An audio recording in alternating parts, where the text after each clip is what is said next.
Cold cough ఉన్న వాళ్ళకి చిన్న చిట్కా మా సిస్టర్ది. సో ఇలాచి, మిరియాలు, బెల్లం, అల్లం. బెల్లాన్ని ఒక 2-3 స్పూన్లు వాటర్ వేసుకొని స్టవ్ మీద పెట్టుకోవాలి.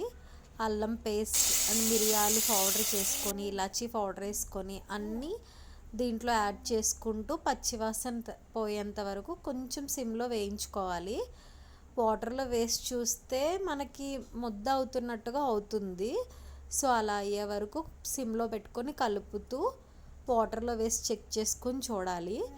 వన్స్ ఒక ఉండ అవుతుంది అని మనకి అనిపించినప్పుడు స్టవ్ ఆఫ్ చేసుకొని నెయ్యి రాసిన ప్లేట్లో వేసుకున్న తర్వాత వెంటనే వేడి మీదే షుగర్ పౌడర్ ఒక ప్లేట్లో పెట్టుకొని ఈ బాల్స్ రెడీ చేసుకున్న వాటిని షుగర్